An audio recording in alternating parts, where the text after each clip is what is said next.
I got a call the other day from a daughter. She was in the hallway of a hospital.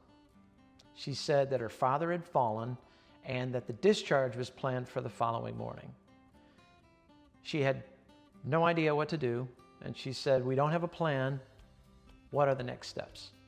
And unfortunately, most of the phone calls that I get are exactly the same. There's not really a plan. And it's not because families don't care, it's because nobody's really talked to them about what they need to plan for. Most elder care decisions are made under pressure. They're made when time is short and when there's a lot of emotion involved. So this video is going to be dedicated to 3 essentials that every single family should know so they don't have to make that phone call. So those 3 essentials fall into 3 categories. Number 1, plan before crisis. Number 2, plan the roles. And number 3, plan the money. So the worst time to choose care is the week after a hospital discharge. Crisis compresses time, fear narrows thinking, options shrink, and families just usually choose whatever's available. So families who wait, they don't gain flexibility, they actually lose it. And planning early doesn't mean moving early. It just means understanding what all of your options are way before crisis, way before you're forced into making a decision.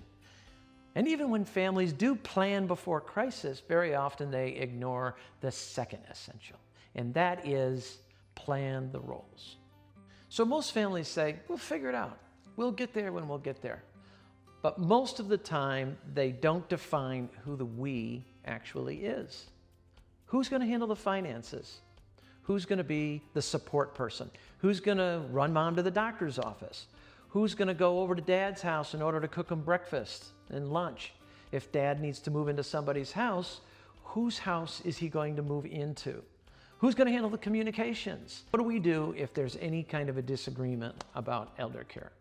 When roles aren't assigned intentionally, they're often assigned emotionally. And when roles are assigned emotionally, or when people are unclear about their roles, that creates resentment. And this can all be avoided by planning the roles early on. Decide who's going to handle the finances. Decide who's going to be the major support person. Decide on who's going to be the communicator. Who's going to set up the Zoom calls? Who's going to make sure that everybody's in communication with each other? Who's going to handle the distribution list with emails? All of these things are critically important so that as you go forward with your elder care journey, nobody is experiencing any kind of resentment. That's the last thing in the world that you want. And that brings us to the 3rd essential, which is often kind of the most inflammatory, and that is about money. So that 3rd essential is plan the money. Care is emotional, but it's also financial. And it's really important to understand the finances as you begin planning for elder care. You want to understand what Medicare covers and what Medicare won't cover. You want to understand if there's a long-term care insurance policy. I can't begin to tell you the number of families that I've worked with, and they never knew that mom and dad had a long-term care insurance policy, and then suddenly, voila, there's $5,000 that they didn't know that mom and dad had to apply to long-term care. You also want to understand if the equity in the home is going to play a large role in planning for elder care from a financial perspective.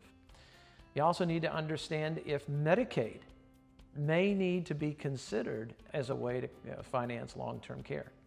And that would require a whole other set of planning principles that we'll talk about in a later video.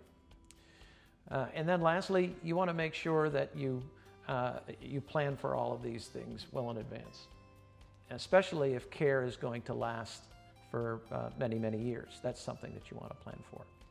So planning for the finances at the very beginning is critically important. And families often avoid it because it's emotional. It's really, really difficult to talk about. But it doesn't protect the family. It may protect your emotions.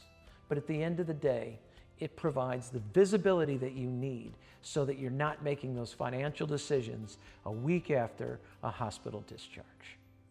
So planning for elder care isn't complicated, but it does require intention. So try to remember these 3 things. Plan before crisis, plan the roles, and plan the money. Families that plan in advance don't eliminate stress, but they do eliminate chaos. So if you're starting to think about these issues in your own family, now is exactly the right time to begin planning for them. If you've got questions about planning or anything that we talked about in the video, please go ahead and leave those in the comments below. And if you want to continue to get practical guidance like you're getting today, then please subscribe to the channel. We're going to be putting out practical videos like this about elder care every couple of weeks. And thanks again for joining me on another episode of Elder Care Essentials.